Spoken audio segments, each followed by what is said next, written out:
బీరకాయ అంటే బోరింగ్ అనుకుంటున్నారా? అయితే ఈ బీరకాయని ఖచ్చితంగా ట్రై చేయాల్సిందే మీరు.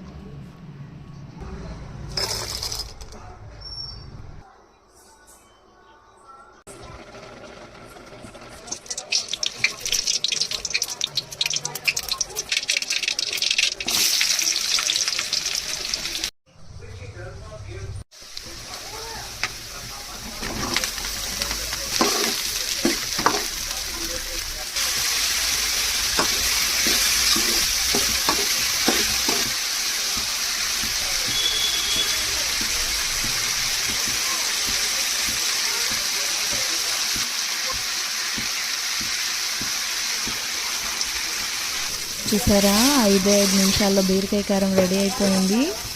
మీకు కనుక ఈ వీడియో నచ్చినట్టయితే లైక్ చేయండి, షేర్ చేయండి అండ్ సబ్స్క్రైబ్ చేయండి. మీరు కూడా ఈ రెసిపీని ట్రై చేయాలనుకుంటే కామెంట్ బాక్స్లో కామెంట్ చేయండి నాకు.